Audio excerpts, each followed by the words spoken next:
وہ شاید مجھ کو مار ہی ڈالتے اگر اس وقت خالہ نہ آ جاتی۔ انہوں نے بیٹے کو پکڑا اور مجھے دوسرے کمرے میں جانے کو کہا۔ میں نے دوڑ کر اندر سے کمرے کی کنڈی لگا لی۔ جو واقعہ ہوا تھا وہ کوئی واقعہ نہ تھا، محض اتفاق تھا، مگر کوئی کچھ اور سمجھ رہا تھا اور میں سمجھا نہیں سکتی تھی کہ کیا ہوا اور کیسے ہوا۔ میرے اوسان خطا ہو گئے تھے۔ سوچ بھی نہ سکتی تھی کہ جس شخص کو مجازی خدا سمجھ کر اس کی اطاعت اور فرمانبرداری میں عمر گزارنے کا عہد کر چکی ہوں، وہ مجھ سے اتنا برا سلوک بھی کر سکتا ہے۔ بڑی دیر تک خالہ سعد کو سمجھاتی رہی۔ سعد نے رات کو نیند کے لیے 2 خواب آور گولیاں بھی کھائیں، تب کہیں جا کر سوئے۔ ان کے سو جانے کے بعد خالہ نے کمرے کا دروازہ کھٹکھٹایا اور کہا کہ میں ہوں فاطمہ، دروازہ کھولو، سعد سو چکا ہے۔ تب میں نے دروازہ کھولا۔ خالہ نے پوچھا کہ کیا ہوا اور یہ کیسے ہوا۔ میں نے رو رو کر قسمیں کھائیں اور بتایا کہ خالہ میرا کوئی قصور نہیں ہے، مجھے وہاں بھیڑ میں گھٹن ہو رہی تھی، جی متلانے لگا تو چھت پر چلی گئی۔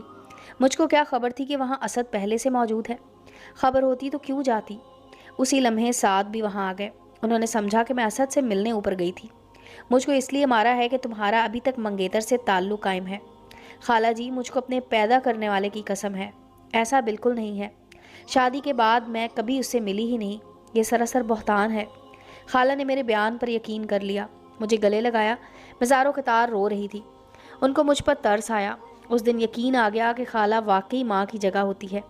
اگر خالہ کی جگہ کوئی اور عورت ساس ہوتی تو میری باتوں پر یقین نہ کرتی، بلکہ بڑھا چڑھا کر زمانے کو سناتی اور مجھے طلاق دلوا دیتی۔ لیکن خالہ نے ایسا نہ کیا، بلکہ اپنے بیٹے کو سمجھایا کہ میں نے اس کو چھت پر جانے کا کہا تھا۔ اس بیچاری کو کیا خبر تھی وہاں کوئی اور موجود ہے۔ اسے متلی ہو رہی تھی، اس لیے اوپر بھیجا تھا کہ سانس بحال ہو جائے گا۔ خالہ نے معاملہ اپنے اوپر لے کر میرا پورا دفاع کیا۔ میری قسموں پر شاید میرے شوہر کو یقین نہ آتا، لیکن انہوں نے اپنی ماں کی قسموں پر یقین کر لیا۔ کہتے ہیں کہ شکی مرد کے دل سے شک نہیں جاتا۔ سعد نے بھی وقتی طور پر یقین کر لیا، جبکہ ایک خلش دل میں تھی سو وہ موجود رہی۔ اب زندگی پہلے جیسی نہ رہی تھی۔ بات بات پر وہ مجھے میرے منگیتر کا تانا دیتے تھے۔ ان کے تانوں نے میری زندگی کو ایک دہکتا ہوا جہنم بنا دیا۔ ہر دم میرا دل تڑپنے لگا کہ ان کو میری پاک دامنی کا اعتبار نہیں ہے۔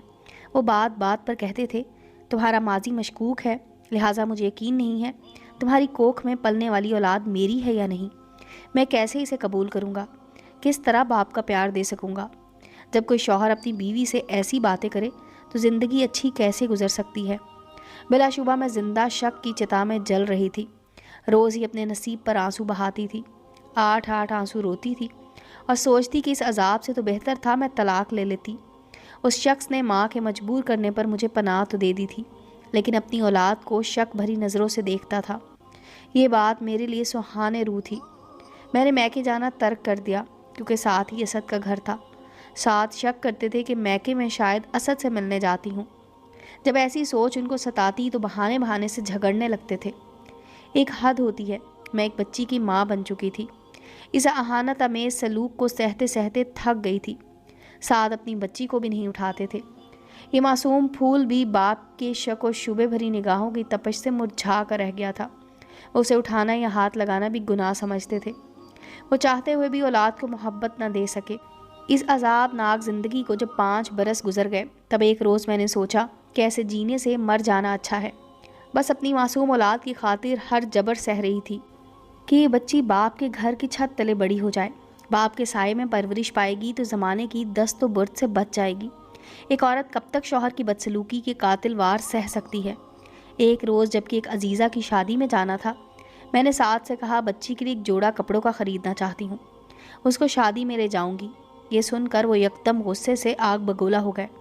خدا جانے کس سوچ میں تپ رہے تھے، چلا کر بولے، میں کیوں لے کر دوں، میری بیٹی تو نہیں ہے، جس کی ہے وہی لے کر دے۔ میں تو آستین میں سام پال رہا ہوں۔ آج میری غیرت بھی تڑپ گئی۔ اف میرے خدا، میں کب تک ایسی بے غیرتی کا جیون جیتی رہوں گی۔ مجھ کو اس کم ظرف آدمی سے چھٹکارا پانا ہوگا۔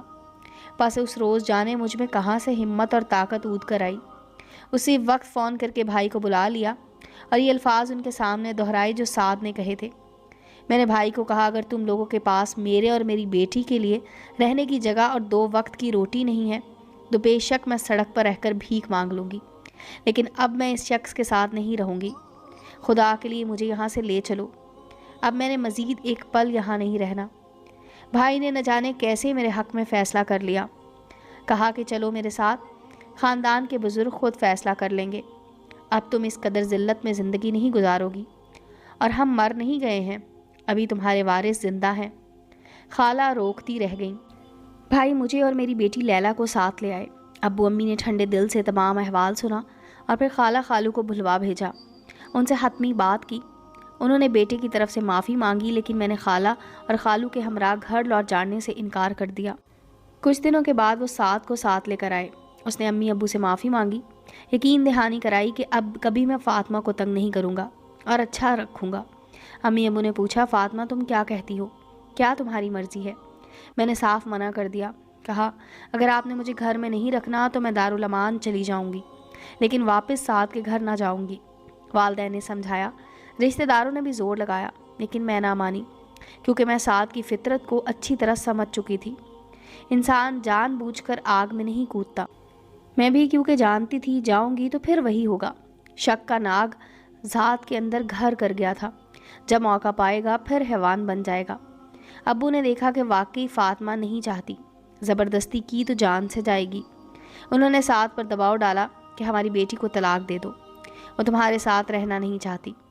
خالہ کی دلی خواہش تھی کہ میں واپس آ جاؤں، وہ اپنی پوتی سے بھی بہت پیار کرتی تھی۔ مجھے سسرال جانے سے ہی خوف آتا تھا۔ چند دن خاموش رہی، پھر سعد نے ایک عورت سے مراسم استوار کر لیے۔ ماں سے کہا کہ تنہا زندگی کب تک گزاروں، میں شادی کے بغیر نہیں رہ سکتا، دوسری بیوی کا انتخاب کر لیا ہے، آپ راضی ہو جائیں ورنہ میں خود نکاح کر لوں گا۔ اب خالہ سٹپٹا گئیں، بیٹا ہاتھ سے جا رہا تھا اور بہو واپس آنے کو راضی نہ تھی۔ امی سے بات کی، انہوں نے صاف کہہ دیا، جو شخص اپنی اولاد کو اولاد تسلیم کرنے پر تیار نہیں ہے، مشکوک نگاہوں سے دیکھتا ہے، اس کے ساتھ فاطمہ زندگی کیسے گزار سکتی ہے۔ مایوس ہو کر خالہ نے بیٹے کا دامن تھام لیا۔ سعد نے اپنی مرضی کی عورت سے نکاح کر لیا۔ ابو نے عدالت میں میرے لیے خلا کا دعویٰ دائر کیا۔ خلا کے بعد میں آزاد تھی، لیکن اپنی بچی کی خاطر دوسری شادی نہ کرنا چاہتی تھی۔ ایک روز چچا اور چچی آئے، وہ امی ابو کو منانے آئے تھے، کیونکہ اسد نے میرے سوا کسی سے شادی سے انکار کر دیا تھا۔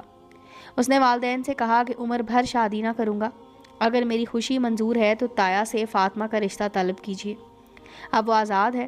چچی اور چچا نے بہت زیادہ منت سماجت کی تو امی ابو راضی ہو گئے، انہوں نے مجھے بھی سمجھا بجھا کر منا لیا۔ یوں میری شادی اسد سے ہو گئی۔ اس شادی پر بھی رشتہ داروں نے خوب باتیں بنائیں، لوگوں نے انگلیاں اٹھائیں۔ سعد نے خاندان بھر میں پروپیگنڈا کیا کہ فاطمہ کے اپنے چچا زاد اسد سے غلط تعلقات تھے، اور شادی کے بعد بھی اس نے اپنے سابقہ منگیتر سے تعلق ختم نہیں کیا تھا۔ میں نے بیوی کو اسی لیے چھوڑا ہے۔ بات سچ ہو یا غلط، پروپیگنڈا بڑا کام کرتا ہے۔ مجھ کو سب نے غلط سمجھا، حالانکہ میرا خدا جانتا ہے کہ میں غلط نہ تھی۔ سچ ہے، لوگوں کے منہ پر ہاتھ نہیں رکھا جا سکتا۔ میں یہی کہوں گی کہ اسد کی محبت سچی تھی، اس وجہ سے اس کو میں مل گئی۔ میں اپنے ضمیر سے شرمندہ ہوں اور نہ ہی اپنے خدا سے۔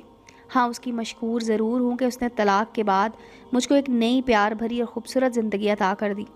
چچی سوچتی تھی کہ رشتہ پہلے کر لیتی تو اچھا تھا، پھر بھی دیر آمد درست آمد، ان کا بیٹا خوش ہے تو وہ بھی خوش ہے، ہم پرسکون زندگی جی رہے ہیں۔ سعد نے کفران نعمت کیا، بیٹی کو اپنایا نہ، آج تک وہ اولاد کی چاہ میں تڑپ رہا ہے، یہی اس کی سزا ہے۔ ہم کو اس سے کیا غرض جس نے اپنی سگی بیٹی سے غرض نہ رکھی۔